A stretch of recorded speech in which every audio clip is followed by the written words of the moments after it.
রেলওয়ের যে প্রজ্ঞাপনটা কোটা বাতিলের প্রজ্ঞাপন ও বিধিমালা দুইটাই প্রযোজ্য হবে। আসলে রেলওয়ের ক্ষেত্রে কি হবে, প্রাইমারির ক্ষেত্রে কি হতে যাচ্ছে।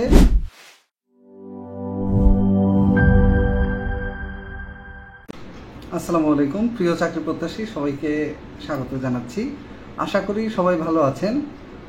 গুরুত্বপূর্ণ একটা বিষয়ে কথা বলার জন্য লাইভে আসা, সেটা হলো রেলওয়ের যে প্রজ্ঞাপনটা কোটা বাতিলের। এটা আপনারা অনেকেই দেখেছেন, আমরা পেজে ওইটা পোস্ট দেওয়ার পরে অনেকেই কমেন্ট করেছেন যে এখানে প্রজ্ঞাপন ও বিধিমালা দুইটাই প্রযোজ্য হবে। আসলে রেলওয়ের ক্ষেত্রে কি হবে এবং প্রাইমারির ক্ষেত্রে কি হতে যাচ্ছে, অর্থাৎ যেই সমস্ত নিয়োগের ক্ষেত্রে, যেমন প্রাইমারি, রেলওয়ে, এদের নিজস্ব নিয়োগ বিধিমালা ছিল এবং 2018 সালের অক্টোবর মাসে যখন থেকে কোটা বাতিল হয় তারপরেও এরা কিন্তু কোটা তাদের মতো অ্যাপ্লাই করতো, কারণ তাদের নিজস্ব একটা নিয়োগ বিধিমালা ছিল। কিন্তু বর্তমানে গত 23 জুলাই যখন এই কোটা বাতিল করে, কোটার যে বর্তমান সিস্টেমটা, এই সিস্টেমটা বাতিল করে নতুন সিস্টেমে 93% মেধা এবং বাকি 7% হলো আপনার কোটায় অ্যাপ্লাই করা হবে, মুক্তিযোদ্ধা কোটা, প্রতিবন্ধী কোটা এবং অন্যান্য কোটা।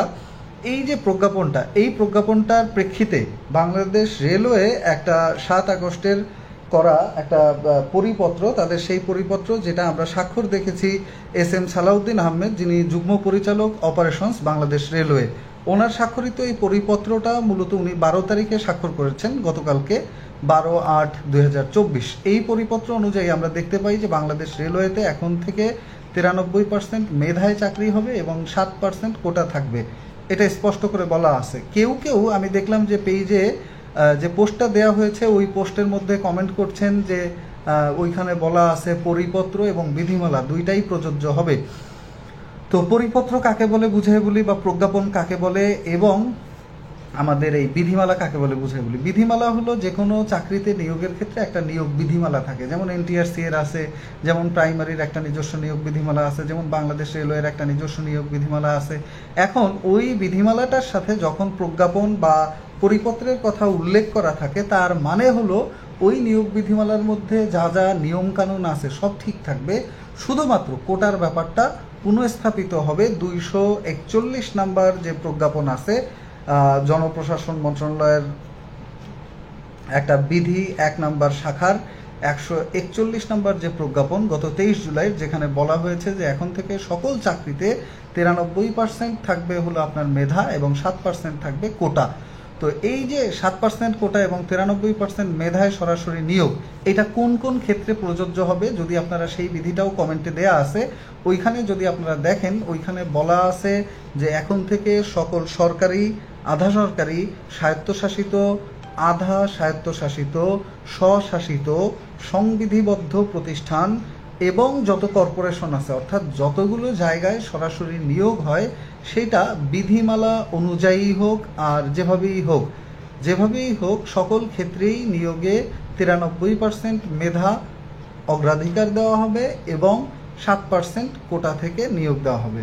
এবং এই কথাও স্পষ্ট করে উল্লেখ করা আছে, যদি ওই 7%এও মানুষ না পাওয়া যায়, তখন ওই 7%-এর যে ফাঁকা পদ সেটাও সাধারণ শিক্ষার্থীদের দিয়ে পূরণ করা হবে। তাই আপনাদের জন্য একটা বিশাল বড় সুবর্ণ সুযোগ, ধরে নিতে পারেন জাস্ট এইটা আপনাদের জন্য একটা বিশাল বড় সুযোগ। অর্থাৎ আপনি নেক্সট টাইম থেকে দেখবেন যে 93%, অর্থাৎ আগে যদি 100 লোক নিয়োগ দেওয়া হতো, তার মধ্যে 56 জন যাইতো কোটায় এবং 44 জন আসতো সাধারণ প্রার্থী। আর এখন বর্তমানে যেটা হবে, যদি 100 জন লোক নিয়োগ দেওয়া হয়, 93 জনই কোটাবিহীন অর্থাৎ ফ্রি নিয়োগ পাবে, আর বাকি 7% লোক অর্থাৎ 7 জন মানুষ পাবে কোটা।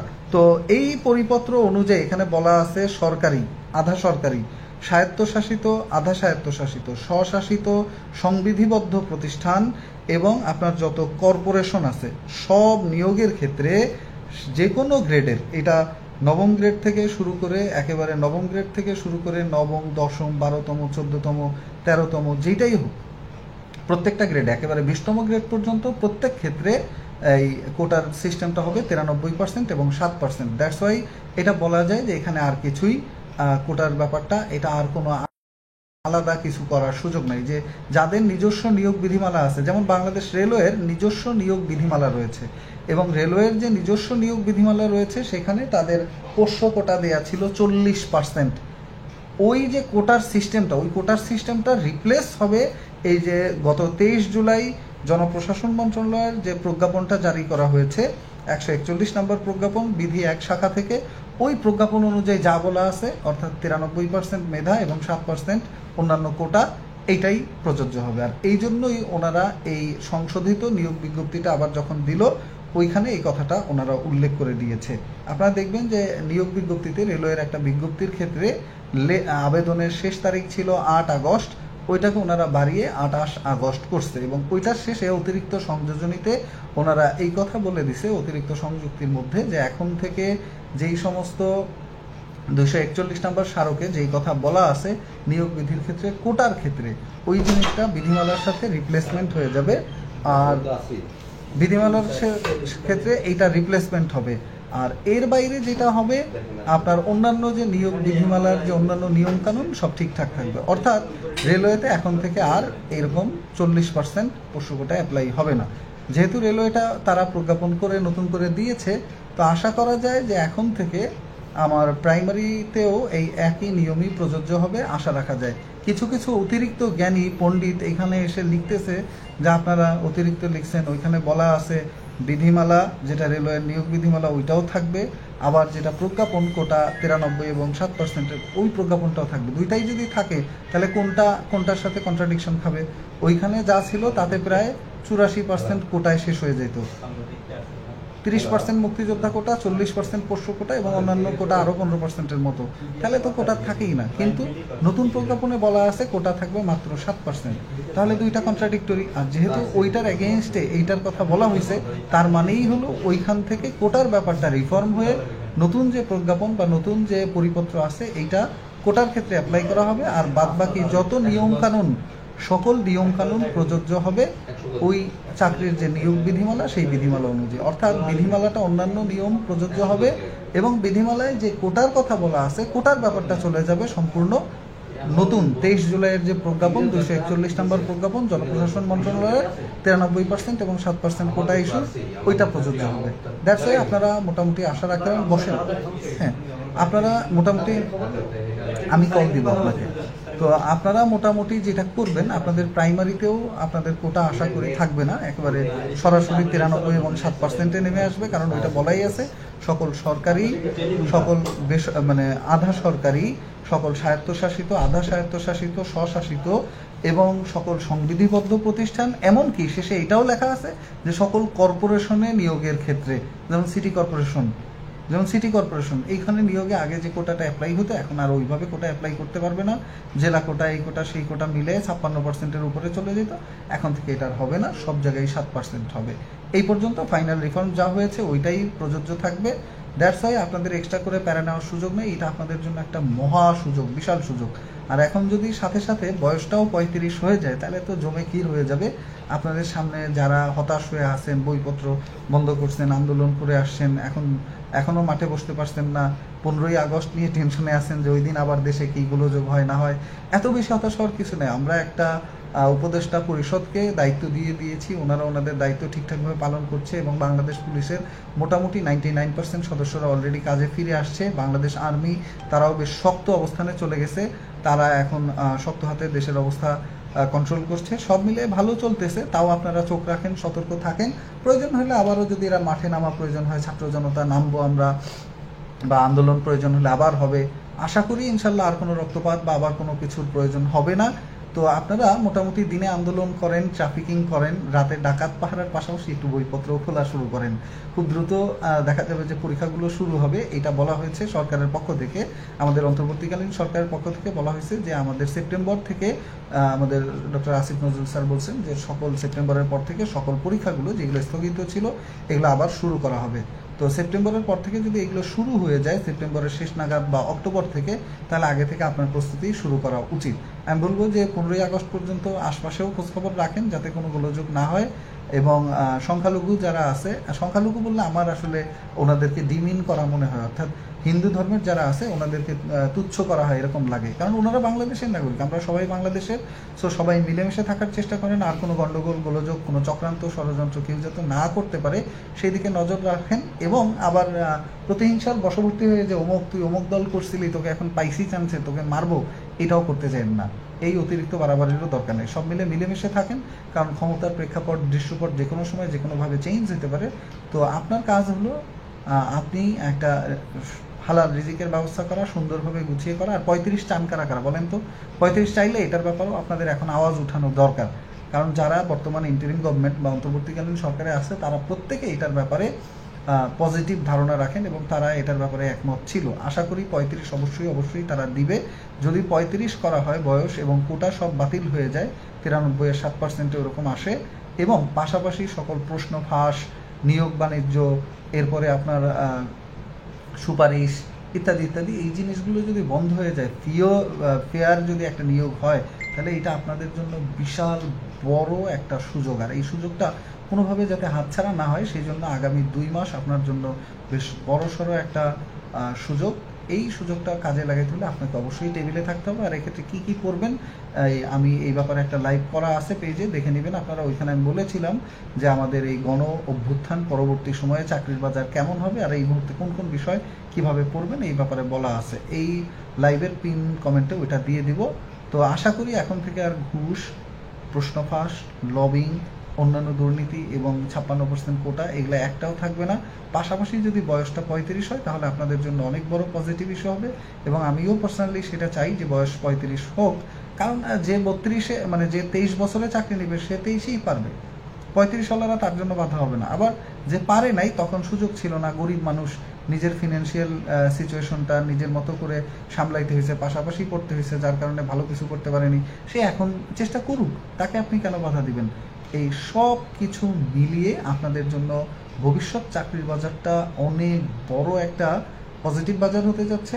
যারা চেষ্টা করবেন যে আমি সরকারি চাকরি নিব, তারা চেষ্টা করবেন যে আমি একেবারে হার্ট অ্যান্ড সোল ট্রাই করবো আগামী 6 মাস বা 1 বছর।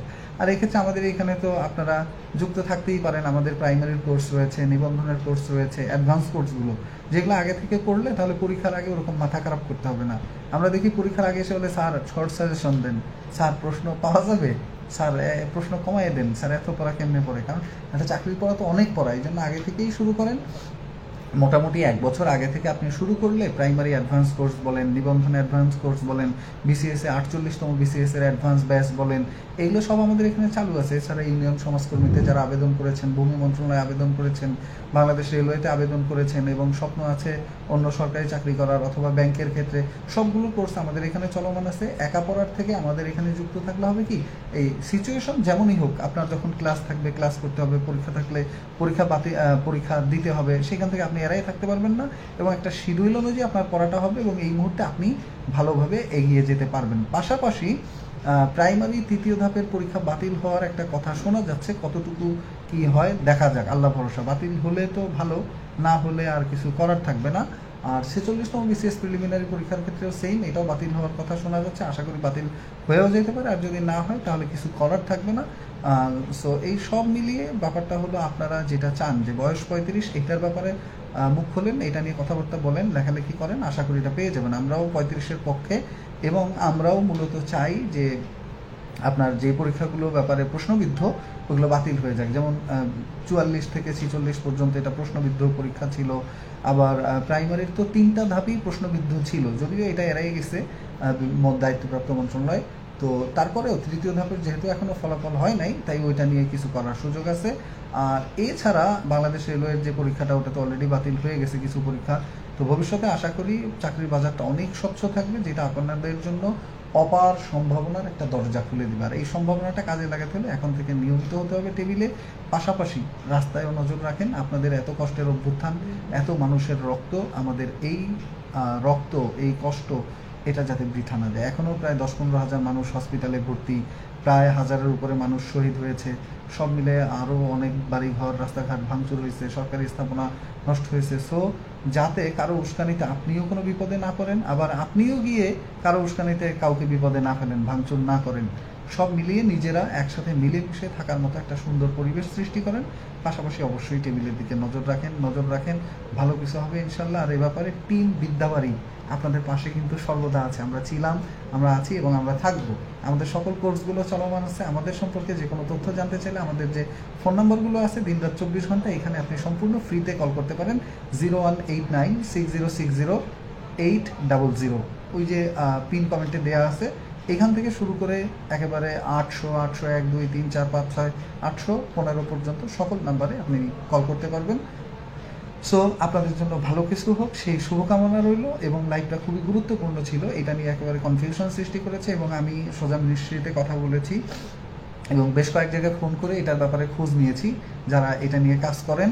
তো সব মিলে আমি যেটা বললাম এটা অথেন্টিক একটা জায়গা থেকে বলেছি।